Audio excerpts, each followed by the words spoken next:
नमस्ते दोस्तों, मेरा नाम शेषराज है और मैं एक शराबी हूँ। हाय और शेचल भाई। हाय हाय हाय सभी को नमस्कार। भगवान की असीम कृपा है, अल्कोहलिक्स एनोनिमस का साथ है, आप सब लोगों की संगत है।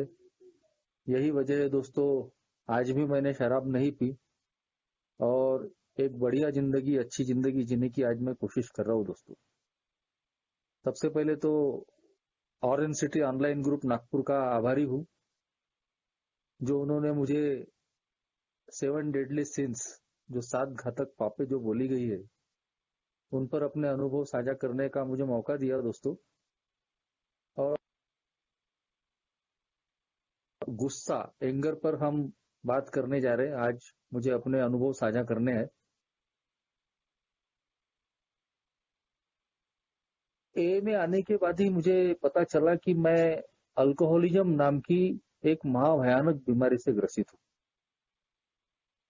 और ये जो बीमारी है, इसने सिर्फ मेरे मन और शरीर को ही नहीं गिरा है, बल्कि कर रखा है, और मेरी भावनाएं भी इसका गुलामी है।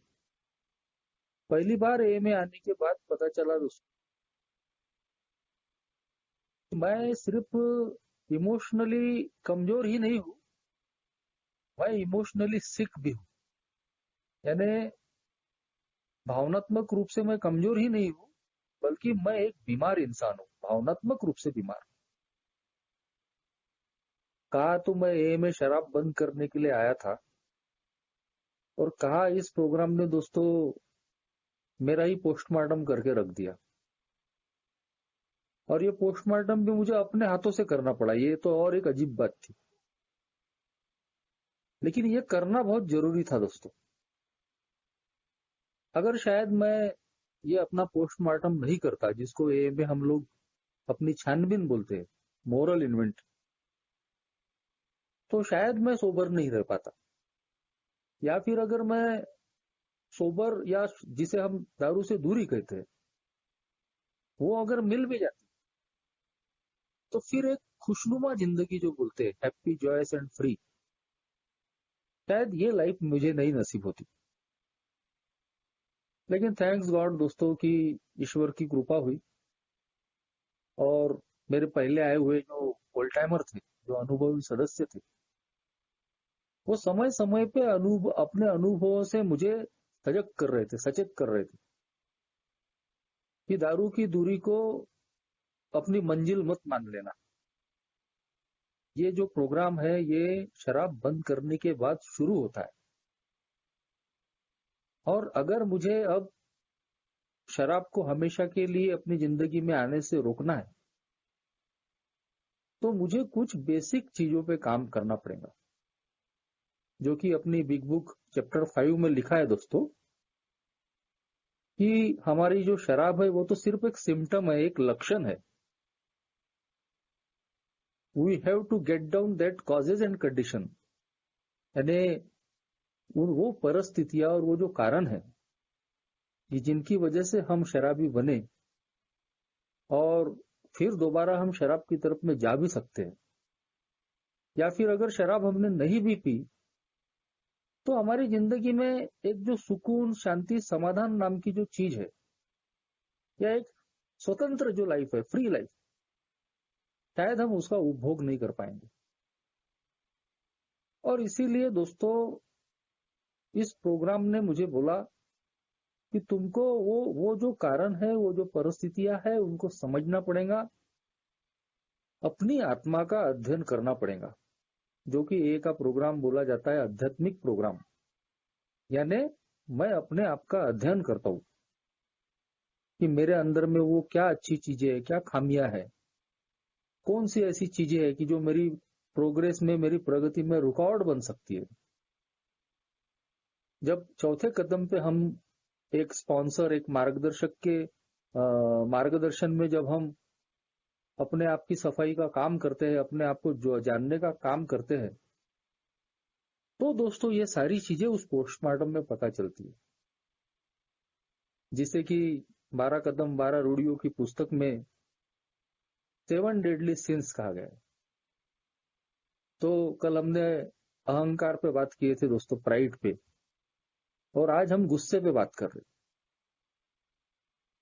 यही जो गुस्सा है दोस्तों, ये अभी मेरे पहले आए हुए सदस्यों ने भी उसे बोला कि पहले पहले हमको गुस्सा आता है, लेकिन यही गुस्सा जब मजबूत हो जाता है, पकड़ लेता है, अपनी जगह जमा लेता है, तो वो एक रिजेंटमेंट का रूप ले लेता है, खुन्नस। और इसीलिए इसे बिग बुक में चैप्टर 5 में लिखा गया है कि रिजेंटमेंट इज नंबर 1 ऑफेंडर।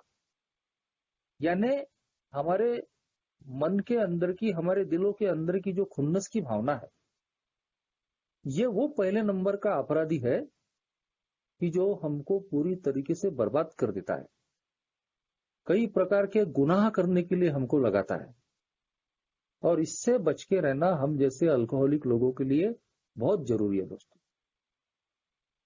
ये एक प्रकार की ऐसी भावना है दोस्तों कि जिसके साथ में मैंने कई साल अपनी जिंदगी के खराब किए। एक भाई शेयर कर रहे थे तो उन्होंने बताया कि उनके पिताजी भी शराबी थे और छोटा परिवार था, और उन्होंने बताया कि वो अकेले लड़के और एक बहन भी थी। मैं तो सिर्फ सिंगल था, यानी कोई बहन भी नहीं थी, और छोटा परिवार था। लेकिन पिताजी के शराबीपन की वजह से दोस्तों बड़ी खराब हालत थी। पिताजी के शराबीपन से उनकी नौकरी चले गई थी, कहीं तो भी माँ को घर का जिम्मा लेना पड़ा था, मेरी पढ़ाई ठीक से नहीं हो पा रही थी। और वो जो हालात मैंने देखे, तो एक जमाने में पिताजी के बारे में एक डर मन में रखने वाला इंसान बाद में इस धीरे धीरे मेरे अंदर में उनके प्रति जो एक गुस्सा जो था, वो कब रिजेंटमेंट में बदल गया तो मुझे भी पता नहीं चला। ए में आने के बाद में जो मैंने अपनी इन्वेंट्री ली चौथे कदम में, तो उस इन्वेंट्री में अगर पहला नाम किसी का मैंने लिखा तो वो मेरे पिताजी का था। गजब की खुन्नस उनके बारे में मेरे अंदर में थी। और फिर उसके बाद में वो जो लिस्ट जो बढ़ती ही चली गई, तो यकीन मानिए कि वो रिजेंटमेंट की लिस्ट में तकरीबन 250-300 लोगों का नाम था, और उसमें 60-70 लोग तो अल्कोहलिक्स एनोनिमस के लोग थे।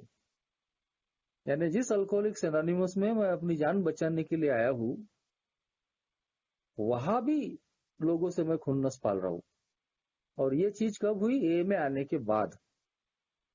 ए में आने के पहले जो कुछ किया वो अलग बात, लेकिन जो स्वभाव में बदलाव नहीं होने की वजह से ए में आने के बाद, शराब से दूर होने के बाद भी यही काम मेरे साथ में जारी था, क्योंकि मैंने अपने एटीट्यूड को नहीं बदला था, अपनी सोच को नहीं बदला था। आखिर जिन भी लोगों से मैंने गुस्सा या रिजेंटमेंट रखे थे, खुन्नस रखी थी, मुझे उसका क्या फायदा हुआ दोस्तों? जब मैंने उसका आकलन किया, तो आज मैं मानता हूं दोस्तों कि इस खुन्नस ने, इस गुस्से ने मुझे कुछ भी नहीं दिया। उल्टा इस भावना ने दोस्तों मेरा जो पीस ऑफ माइंड है, मेरी जो मन की शांति है, यही छीनने का काम किया। जिन भी लोगों के खिलाफ में मुझे गुस्सा था, खुन्नस थी, उनका मैं कुछ भी बिगाड़ नहीं पाया। जिनके बारे में भी मेरे मन में ऐसे निगेटिव थॉट्स थे, आज मैं अनुभव करता हूं कि वो तो उनको वो इस बात का खबर भी नहीं था कि मैं उनके बारे में क्या क्या सोच रहा हूं। वो अपने बिस्तर पे आलीशान नींद ले रहे थे और मैं इधर अंदर से जल रहा था लोगों के बारे में सोचकर। तो कहीं तो भी मेरी जिंदगी को जो चलाने का काम है, ये बाकी के लोग कर रहे थे। मेरा अपनी ही जिंदगी पे, अपने ही मन पे कोई कंट्रोल नहीं बचा था।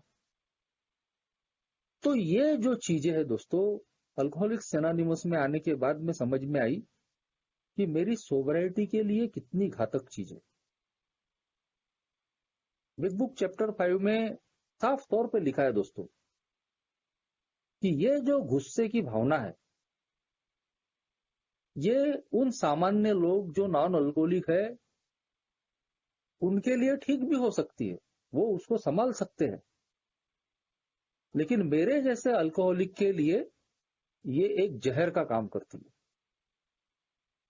और जितनी जल्दी हो सके मेरे जैसे अल्कोहलिक ने अपने इस स्वभाव पे, अपनी इस भावना पे काम करना बहुत जरूरी है दोस्तों। इनिशियल डेज में हम सभी इससे परेशान रहते हैं। ज्यादातर जो नए मेंबर मिलते हैं वो यही बात बोलते हैं कि हमारा अपने गुस्से पे काबू नहीं रहता, अचानक ही हम भड़क जाते हैं, अचानक ही हमें चिड़चिड़ापन आ जाता है, अचानक ही लोगों के प्रति रिजेंटमेंट, खुन्नस की भावनाएं होती है। ये मेरे साथ में भी था दोस्तों। और वही इनिशियल पीरियड हम जैसे लोगों की सोब्राइटी के लिए बहुत महत्वपूर्ण रहता है। अल्कोहलिक्स एनोनिमस में मेरे पहले आए हुए लोगों ने बोला, मुझे समझाया कि ये गुस्सा मेरे लिए, सोब्राइटी के लिए कितना खतरनाक है। जब मुझे गुस्सा आता है दोस्तों तो मैं सोचना समझना बंद कर देता हूँ। मेरे दिमाग की जो सोचने समझने की जो शक्ति है वो कहीं तो भी ये गुस्सा छीन लेता है।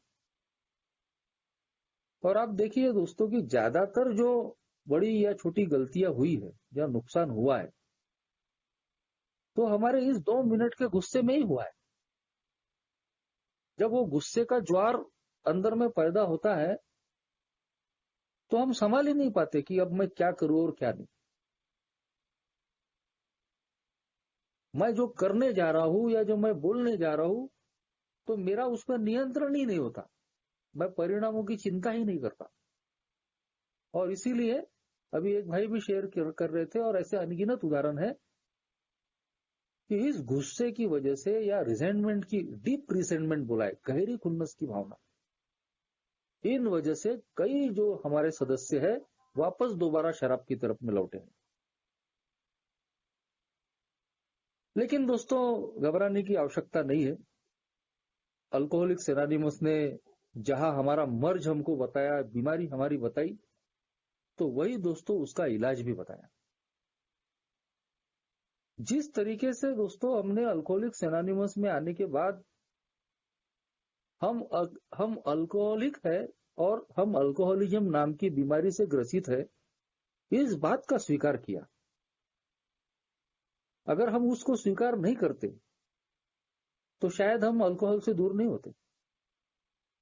तो किसी भी बीमारी से निकलने की जो सबसे पहली जो शर्त है वो है दोस्तों उस बीमारी को स्वीकार करना, मानना। पहले कदम में हम इस बात को स्वीकार करते हैं, एडमिट करते हैं दोस्तों कि हम शराब के मामले में पावरलेस है, हम शराब को सीमित मात्रा में नहीं पी सकते और हमारी जो जिंदगी है वो अनमैनेजेबल हो चुकी है, यानी हम अपने हाथ से, अपने ढंग से उसको व्यवस्थित नहीं कर सकते। जब 100% इस बात की हम कबूली देते हैं, अपनी वास्तविकता का स्वीकार करते हैं, तो वही से हमारा विनिंग शुरू होता है, सरेंडर टू विन। जब हम हार कबूल करते हैं तो हमारा जीतना शुरू होता है। मतलब साफ है कि हमने अल्कोहलिज्म को कबूल किया। मैं एक अल्कोहलिक हूं, मैं एक शराबी हूं, इस बात को मैंने कबूल किया। और वही जो कबूली थी दोस्तों वो हमको शराब से दूर कर गई। ठीक वैसे ही दोस्तों ये जो मेरे स्वभाव के दोष या जो मेरी कमजोर भावनाएं हैं, इनको भी मुझे ये स्वीकार करना पड़ता है कि हाँ, मैं भावनात्मक रूप से बीमार व्यक्ति हूं। कमजोर नहीं, कमजोर तो हुई, लेकिन जो शब्द लिखा है दोस्तों कि हम सिर्फ इमोशनली वीक ही नहीं है, हम लोग इमोशनल, भावनात्मक रूप से बीमार। अपनी भावनाओं को नियंत्रण में रखना हमको नहीं आता और वो हम कभी आगे अगर जब हम हमारे हाथ में ये चीजें नहीं है तो उसे कैसा करना ये भी इन्हें बताया।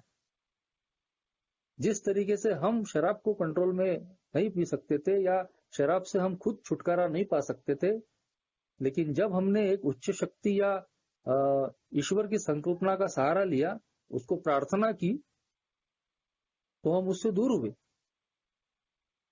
ठीक वैसे ही दोस्तों हमारी जो भी बाकी की भावनात्मक कमजोरियां है उससे भी हम लोग दोस्तों कहीं तो भी दूर हो सकते हैं और मात पा सकते हैं, जिसे जिसे ए में इमोशनल सोब्राइटी बोला है। Next frontier emotional sobriety. अभी जो हम शराब से दूर है तो वो एक फिजिकल सोब्राइटी है, शराब के मामले में संयम। लेकिन अभी हमारा अगला जो पड़ाव है, नेक्स्ट फ्रंटियर, वो है दोस्तों इमोशनल सोब्राइटी, भावनात्मक संयम। यानी अपनी भावनाओं पे कैसे संयम रखना, ये अल्कोहलिक्स एनोनिमस का प्रोग्राम हमको सिखाता है। दोस्तों बड़े ही साफ तरीके से हमारे लिटरेचर में कहा गया है, 12 कदम 12 रूढ़ियों की जो पुस्तक है उसमें भी चौथे कदम के चैप्टर पे लिखा है कि हम लोगों को गुस्सा क्यों आता है, या हम नाराज क्यों होते, या फिर यही जो गुस्सा है बाद में रिजेंटमेंट में क्यों बदलता है। तो उसके पीछे का एक साफ कारण है, वो है दोस्तों की जब हमारी डिमांड पूरी नहीं होती। यानी हमारा स्वभाव ही ऐसा बन गया है दोस्तों कि जो हम चाहते हैं वो होना चाहिए, जैसा हम चाहते हैं वैसा होना चाहिए, लोग मेरे हिसाब से चले, जो परिस्थितियां है वो मेरे मन के मुताबिक हो, और ये हमेशा हो नहीं सकता। जब लोग हमारे हिसाब से चलते हैं, मैं जैसा चाहता हूं वैसा होता है, परिस्थितियां मेरी अनुकूल होती है तो मैं खुश होता हूं। लेकिन जैसा लोग मेरे मन के खिलाफ में करना शुरू करते हैं, जैसा मेरी परिस्थितियां मेरे प्रतिकूल होती है, तो पहले मैं नाराज होता हूं। यही नाराजी बाद में गुस्से में बदलती है, और वही गुस्सा अगर मजबूती से मुझे पकड़ ले तो वो खुन्नस बन जाती है, रिजेंटमेंट। यानी जैसा बच्चा अगर मेरी नहीं सुन रहा तो पहले मैं नाराज होता हूं, लेकिन फिर बार बार बोलने के बाद में नहीं सुना तो मुझे उसका गुस्सा आ जाता है, और उसके बावजूद अगर नहीं सुना तो फिर मेरे मन में उसके प्रति एक खुन्नस की भावना निर्माण हो जाती है। ये किसी भी के साथ हो सकती है, लेकिन इसके जड़ में अगर हम जाए दोस्तों तो ये हमारा किंग बेबी सिंड्रोम है। मैंने कल भी किंग बेबी सिंड्रोम पे बात की थी, आज भी मैं किंग बेबी सिंड्रोम का उदाहरण दूंगा कि दुनिया के जो महान साइकेट्रिक है, मनोचिकित्सा शास्त्री, मनोचिकित्सक जिसको कहते हैं, तो उन्होंने साफ किया है दोस्तों कि पैदाइशी ही मां के गर्भ से ही हम लोग ये किंग बेबी सिंड्रोम लेकर आते हैं। हर व्यक्ति, अगर आदमी है तो किंग बेबी, और औरत है तो क्वीन बेबी। और ये जो बचपन से ही मां के गर्भ से हम जो भावना लेकर पैदा होते हैं, एक राजा की भावना, ओमनीपोटेंस, सब कुछ है, हम सर्वशक्तिमान है। तो जो एक जिसके मन में एक राजा की भावना होती है, सर्वशक्तिमान की भावना होती है, उसकी सीधी फीलिंग रहेगी कि जो भी हो उसके मन के मुताबिक हो। अगर वो राजा उसके मन के खिलाफ में कुछ होता हुआ दिखे तो गुस्से में आएगा ही, नाराज होगा ही। तो हम सभी वही उसी प्रकार की फीलिंग लेकर, किंग बेबी सिंड्रोम की फीलिंग लेकर पैदा होते और बड़े होते। मां के गर्भ में तो हमारी हर चीज पूरी की जाती थी, हमको कुछ नहीं करना पड़ता था। और जहां भी अगर हमारी गरज पूरी नहीं हुई तो मां के गर्भ में ही हम पेट पे लात मारना शुरू कर देते थे। वही स्वभाव दोस्तों हमारा जन्म लेने के बाद में भी होता है। जब हम बच्चे होते हैं कि हमको फ्रस्ट्रेशन जो होते हैं, हमारी जो निराशाएं होती है, वो सहन करना हमको नहीं आता। अगर हमारे मन के हिसाब से नहीं हुआ, यानी जैसा बच्चे को खाना नहीं मिला तो वो रोएगा, चिल्लाएगा, कोई खिलौना नहीं दिया तो चिल्लाएगा, रोएगा। लेकिन ये जो बचपने से ही हमारे अंदर में ये जो चीजें हैं, ये जब जैसे जैसे हम बड़े होते जाते हैं, अगर जिंदगी के थपेड़ों ने हमें सबक नहीं सिखाया और हमारे अंदर में परिवर्तन नहीं लाया, तो चाहे हम कितने भी उम्र दराज हो जाएंगे, हमारा ये जो स्वभाव है दोस्तों, उसमें परिवर्तन नहीं आता। ये जो किंग बेबी सिंड्रोम है कि मैं एक राजा के जैसा बादशाह हूं, और मेरी हर डिमांड पूरी होनी चाहिए। मैं जैसा बोलता हूं वैसा होना चाहिए। अगर होते रही तो मैं खुश होता हूं, और नहीं हुई तो मैं दुखी हो जाता हूं, गुस्से में आता हूं, जल्ला जाता हूं। जब मैंने अपने अनुभव देखा दोस्तों, तो वैसे ही थे। पिताजी के प्रति मेरे रिजेंटमेंट क्यों बढ़े? क्योंकि ठीक है, उनका जो अल्कोहलिज्म था उसकी वजह से हम सब लोगों को बहुत परेशानियां थी, और उसकी वजह से जो गुस्सा है वो नेचुरल था। इवन ये सारी जो हमारी जो नेचुरल इंस्टिक्ट है, ये गॉड गिवन ही है, यानी निसर्ग ने ही दी हुई है। लेकिन हम दोस्तों, ये जो नैसर्गिक प्रवृत्तियां होती है, कहीं तो भी उनको हम संयमित नहीं रख पाते।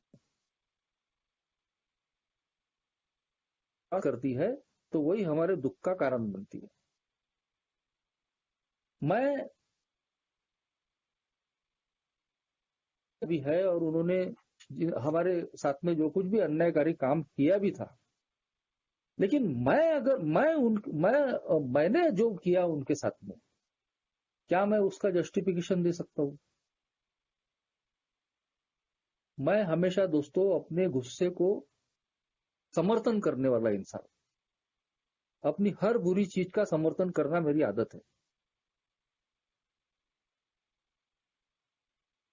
बाद में जब मेरी भी जिंदगी में शराब आई, तो दोस्तों उस शराब ने दोस्तों मेरी ये जो नैसर्गिक प्रवृत्तियां है उसको और बढ़ावा देने का काम किया, और तीव्र करने का काम किया।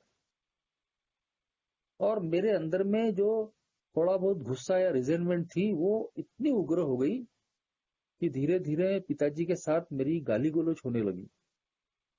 मैं पूरी उनकी हिस्ट्री निकालने लगा, बात बात उनका जीना हराम मैंने करके रख दिया था। और ऐसे ही दोस्तों एक हीट ऑफ पेशन में जब मैं बहुत गुस्से में आ गया था, तो मैंने उन पर हाथ भी उठा दिया था। तो ये जो व्यवहार मैंने उनके साथ में, ये खुन्नस और गुस्से की शिकार मेरी माँ भी दोषी नहीं था। लेकिन मेरे स्वभाव को तो अब कहीं ना कहीं किसी को अपराधी बनाने का काम।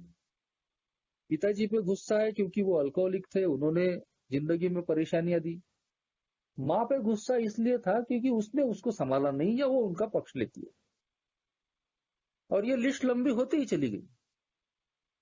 फिर बाद में पड़ोसियों से गुस्सा, ये मेरी बदनामी करते हैं। फिर दोस्तों से गुस्सा कि ये यहाँ की बात वहां करते हैं, मेरे शराबीपन का जिक्र इधर के उधर करते हैं। इस तरीके का मेरा स्वभाव बन गया। कहीं तो भी मैं अपने आप से भी रिजेंटमेंट पालने लगा, जिंदगी से भी मेरे रिजेंटमेंट शुरू हो गए। ऐसा नहीं है दोस्तों कि जो हमारे मन में जो खुन्नस होती है या जो गुस्सा होता है वो औरों से ही होता है। ए में आने के बाद ही पता चला कि हम कहीं तो भी अपने आप पे भी चिड़े हुए होते हैं। और ये इस तरीके की जो लाइफ है दोस्तों, वो कहीं भी मुझे सुकून और चैन से रहने नहीं देती। जब भी मेरे जैसे अल्कोहलिक को गुस्सा आया, तो वो दूध, दही, लस्सी, नींबू पानी, शरबत पीने के लिए नहीं डिमांड करता है। अगर मुझे गुस्सा आया है और मेरा दिमाग खराब हो गया, तो मेरे जैसे अल्कोहलिक का सीधा सीधा जो सेटिंग है उसके माइंड का, वो यही है कि अपना गुस्सा शांत करने के लिए अब शराब ही पीना है। इसका ही साफ मतलब है दोस्तों कि मैं अपने ये जो गुस्से की जो भावना है या खुन्नस की जो भावना है, उसको नियंत्रण करना मुझे नहीं आता। मैं भावनात्मक रूप से कमजोर इंसान हूं। कमजोर नहीं, मैं एक बीमार इंसान हूं। किसी नॉन अल्कोहलिक को अगर गुस्सा आया तो वो सीधे शराब पीने के लिए नहीं जाएगा। क्या मेरी माँ को कभी गुस्सा नहीं आता था? जब उसने मेरे पिताजी का भी शराबीपन झेला, मेरा भी शराबीपन झेला, लेकिन मेरी माँ को कभी शराब पीने का ख्याल नहीं है।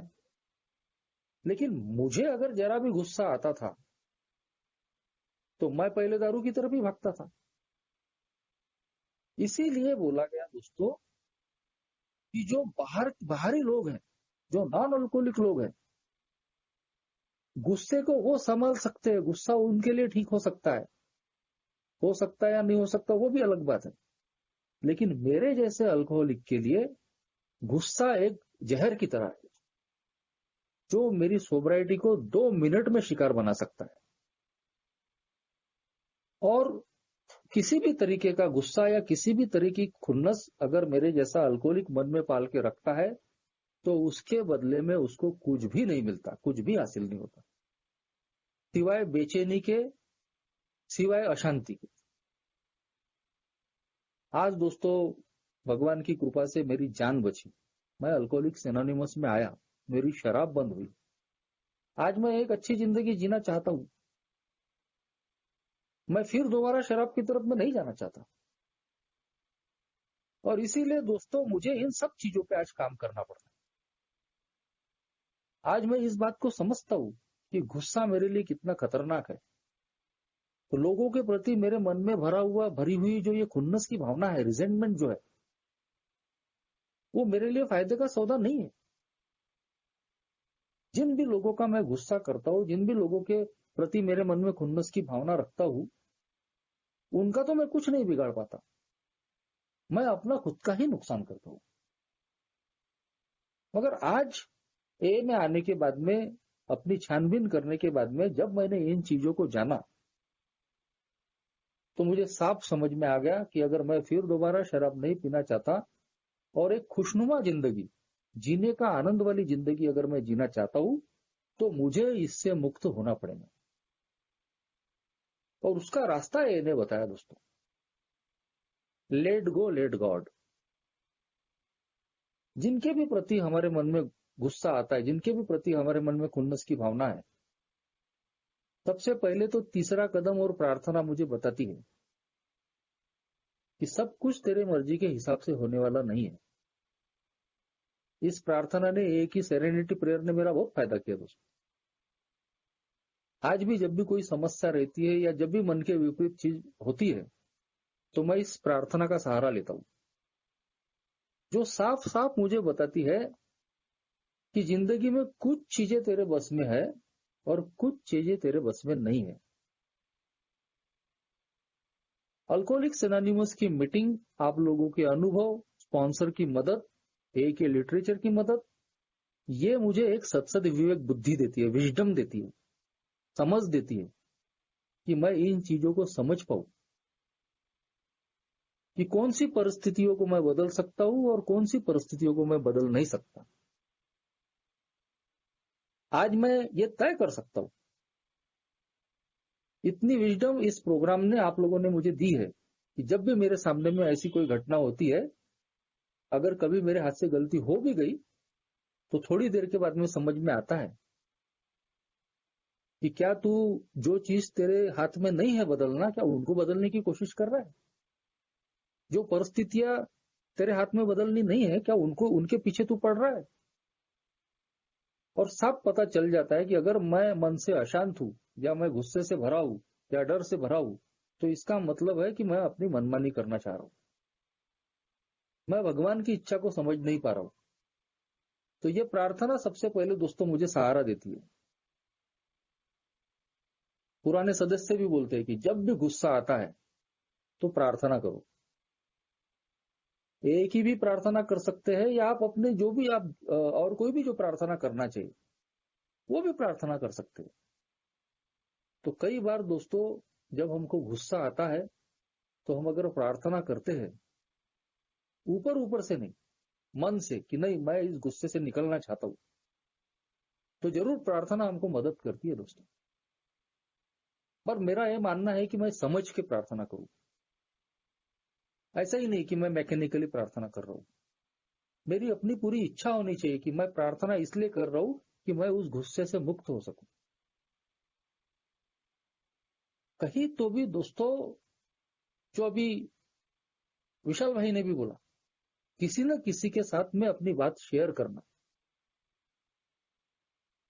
अगर मैं प्रार्थना से भी अपने गुस्से को कंट्रोल नहीं कर पा रहा हूं, तो मेरे लिए बहुत बढ़िया तरीका ए में दिया है कि मैं इसे शेयर करूं। अगर मीटिंग में मौका मिलता है, तो मैं मीटिंग में ओपन डायस पे वो चीजें शेयर कर सकता हूं।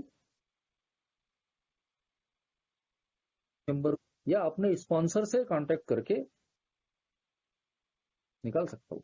और बेशक ये बहुत बेहतर तरीका है दोस्तों। अगर मैं ये करता हूँ, इसके साथ में अनगिनत तरीके और भी बहुत लोग बताते हैं।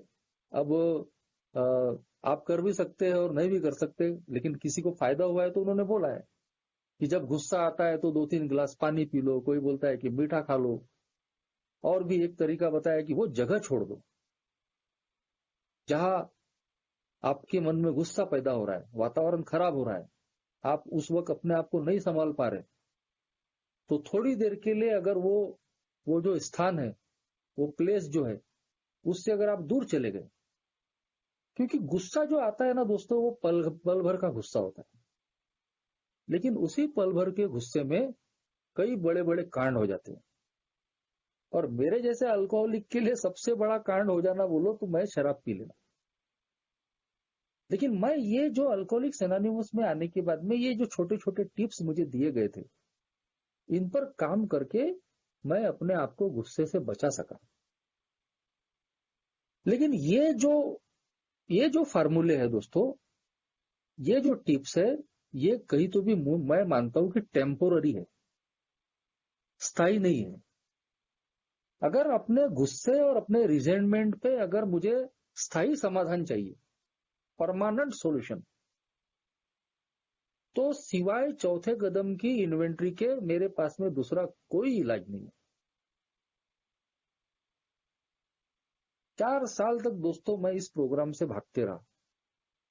अल्कोहलिक्स एनोनिमस की सर्विस में मैं बहुत जल्दी आया था और उसी में खुश हो गया। नाम कमा रहा था, ए में भी बाहर में भी बढ़िया कैरिंग द मैसेज कर रहा है, लोगों की दारू बंद कर रहा है, तो अच्छा लगता था। हम तो भूखे ही नाम के रहते, कोई हमें मान सम्मान दे, नाम ले, और उसमें हम खो जाते हैं। तो मैंने अपने आप का जो प्रोग्रेस है या अपनी रिकवरी पे ध्यान देना ही बंद कर दिया था। लेकिन थैंक्स गॉड की जो मेरे पहले ओल्ड टाइमर है, वो हमेशा बीच बीच में शेयरिंग में मुझे इस बात के लिए चेतावनी देते थे। वो किया कि शराब से दूर होने के बाद भी, ए में अच्छी सर्विस करने के बाद भी चित्त शांति क्यों नहीं है? आज भी मैं रात को बिस्तर पे करवट क्यों बदल रहा हूं? चैन सुकून क्यों नहीं है?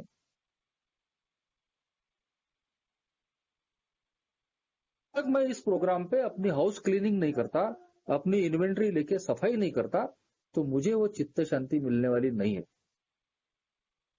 4 साल के बाद में मैंने स्पॉन्सर बनाया और फिर उनके मार्गदर्शन में जब मैंने अपनी चौथे कदम की इन्वेंट्री लेनी शुरू, जो महत्वपूर्ण इन्वेंट्री थी वो थी रिजेंटमेंट की। जो मैंने पहले बताया, तो करीब करीब 250-300 लोगों के नाम निकले।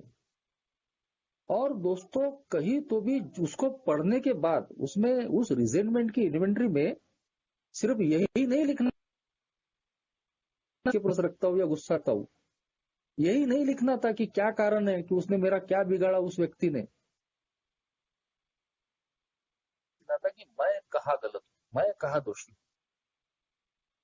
और ये जो आखिरी का जो कॉलम था कि मैं कहाँ गलत हूं, चाहे लोग गलत होंगे लेकिन मैं गलत कहाँ हूं, इसने दोस्तों मेरे अंदर का सारे रिजेंटमेंट और गुस्सा निकाल कर फेंक दिया। क्योंकि जब मैंने सारी इन्वेंट्री होने के बाद में जब मैंने इस कॉलम को पढ़ा कि मैं कहाँ दोषी हूं, चाहे लोग गलत होंगे, तो मुझे ये समझ में आया कि ज्यादातर मामलों में मैं ही दोषी हूं। और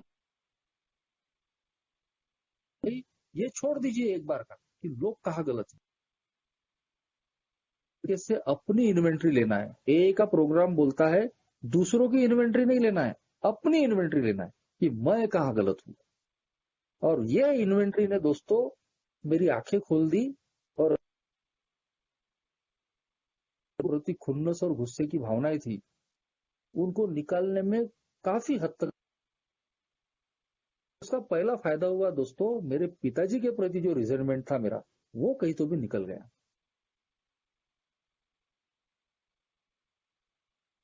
शराब शुरू थी और उससे कभी कभी मुझे, लेकिन कभी कभी खुश होकर मैं खुद भी उनको पैसे देता था। लेकिन दोस्तों वो रिजेंटमेंट थे वो, मगर चौथे कदम की इन्वेंट्री के बाद का बदल गया। मेरे मन में ये विचार आने लगे कि यार चाहे पिताजी गलत हो, लेकिन मैं उनको एक बीमार समझ के माफ क्यों नहीं करता। जैसा मैं अपने आप को अल्कोहलिज्म नाम की बीमारी में फंसा हुआ हूं, इसलिए मेरी जो भी गलतियां हैं तो लोगों ने माफ करनी चाहिए, तो ठीक वही जो गणित है मैं लोगों के प्रति क्यों नहीं लगा रहा हूं। बिग बुक चैप्टर 5 में जहां रिजेंटमेंट पर लिखा गया है, साफ तौर पर बताया गया है दोस्तों कि हमारे ही जैसे बाकी के लोग भी आध्यात्मिक रूप से बीमार हो सकते हैं। और अगर मैं अपने आप को बीमार समझता हूं और लोगों से माफी पे तो आज मेरा भी दायित्व है कि मैं भी लोगों को बीमार समझ के माफ करूं, लेट गो लेट गॉड करूं। अगर वो कुछ गलतियां भी कर रहे हैं तो उनको माफ करने का मैं जिगर बताऊं। और मैं उनकी गलतियों पे उनसे अगर लड़ता हूं तो बदले में मुझे कुछ मिलने वाला नहीं है, विवाद और बढ़ेगा और उसका सीधा असर मेरी अपनी मानसिक शांति पे जाएगा। लेकिन अगर मैं आगे वाला अगर गलत है भी तो उसको माफ समझ के ट्रीट करता हूं, उसके लिए ये ने बोला है कि प्रार्थना, कि जो लगता है आपको कि वो आपका कुछ अहित कर रहे, गलत कर रहे, टेरिफिक दोस्तों, ये एक सॉल्यूशन ये ने दिया कि जिनके भी प्रति आपके मन में रिजेंटमेंट है, गुस्सा है, उसके अच्छाई के लिए प्रार्थना करो। और ये एक ऐसी प्रक्रिया है कि मैं एक अलग ही दुनिया में चले जाता हूँ, 4 डायमेंशन जिसको बोला है, चौथा आयाम जिंदगी का, कि जब मैं अपने अंदर के गुस्से और रिजेंटमेंट को एक तरफ रख के जिनके भी प्रति मेरे मन में गुस्सा और रिजेंटमेंट है उनके लिए प्रार्थना कर रहा हूँ, उनके भले के लिए प्रार्थना कर रहा हूँ। शुरू शुरू में बहुत मुश्किल जाता है दोस्तों, लेकिन जब हम इसको करते हैं ना तो इसके रिजल्ट बहुत फैंटास्टिक है। हमारा मन बिल्कुल शांत हो जाता है, क्योंकि अगर गलत हो भी या वो मुझे सता भी रहा है या मुझे कोई तकलीफ भी दे रहा है तो मैं लीगल वे से उसका समाधान ढूंढ सकता हूँ। लेकिन अगर मैं इसके बदले में उसके प्रति अपने मन में खुन्नस और गुस्सा रखकर मैं काम करता हूँ तो मैं अपना ही अहित करता हूँ, अपना ही नुकसान करता हूँ, मैं मेंटली डिस्टर्ब रहता हूँ। और ये जो चीज है दोस्तों, मुझे देर सवेर कभी भी दारू के अड्डे तक लेके जा सकती है। तो इसीलिए दोस्तों सबसे बेटर रास्ता जो अल्कोहलिक्स एनोनिमस ने इस गुस्से और रिजेंटमेंट से निकलने का जो बताया, वो यही था दोस्तों कि मैं अपनी इन्वेंट्री लूं। जब मैं चौथे कदम पे स्पॉन्सर के मार्गदर्शन में इन्वेंट्री लेता हूं, खास तौर पे अपनी सेल्फ इन्वेंट्री, कि मैं क्यों गुस्सा कर रहा हूं, क्यों मैं लोगों की खुन्नस पाल रहा हूं, तो मुझे समझ में आ जाता है दोस्तों कि मैंने लोगों से बेवजह की डिमांड्स रखी है, एक्सपेक्टेशन रखी है कि लोग मेरे हिसाब से चलना चाहिए, सब मेरे हिसाब से होना चाहिए। मैं सड़क पे भी गाड़ी लेकर निकलता हूं तो मेरे रास्ते के बीच में कोई आना नहीं चाहिए।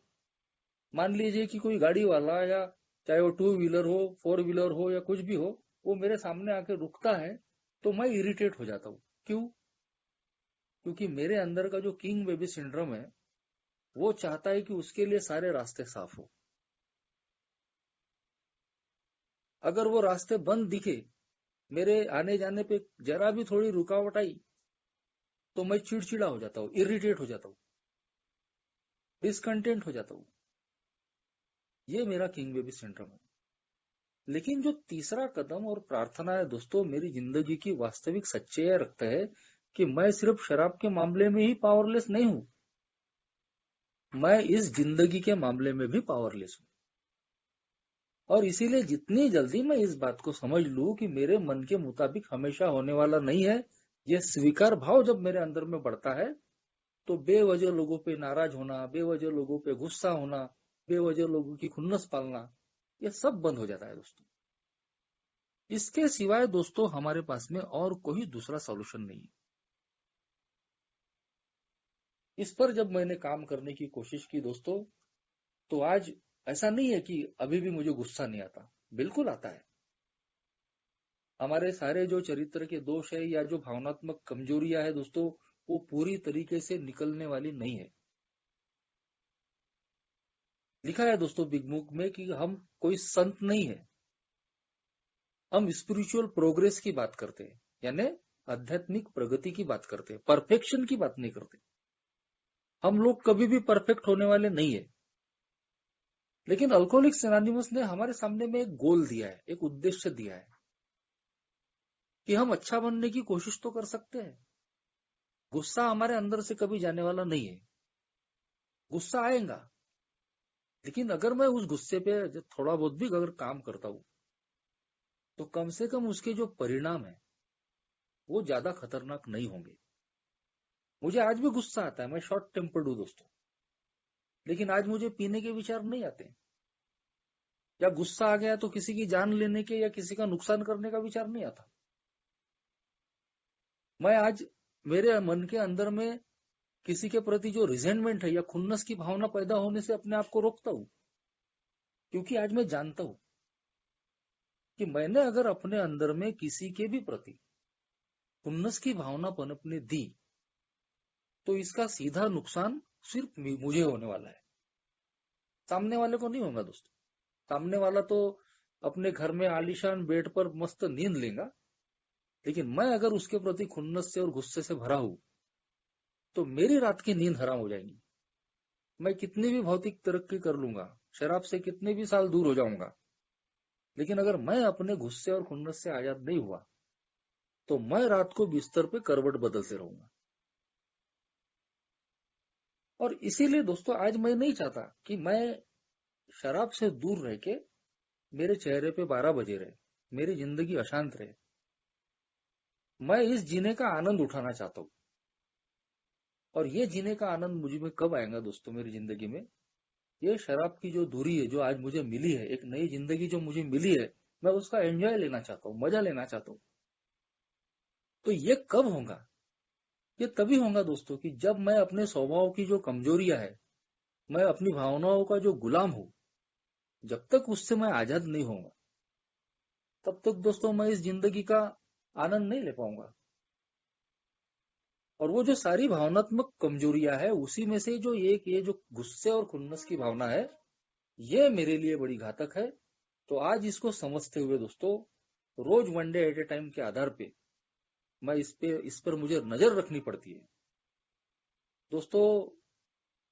स्टेप 10 में बड़ा साफ लिखा है दोस्तों कि रोज हमारी एसिड टेस्ट होती है, रोज एक डेली रिफ्लेक्शन है उसका, कि रोज हमको इस एसिड टेस्ट से गुजरना पड़ता है कि क्या आज हम अपने आप को सोबर रख पाएंगे, क्या आज के दिन हम अपनी भावनात्मक जो कमजोरियां है उनको संयमित तरीके से रख पाएंगे, जिसमें गुस्सा है, हमारा घमंड है, हमारी और भी भय की जो भावना है, क्या आज हम इससे मुक्त हो पाएंगे या इनको संयमित रख पाएंगे?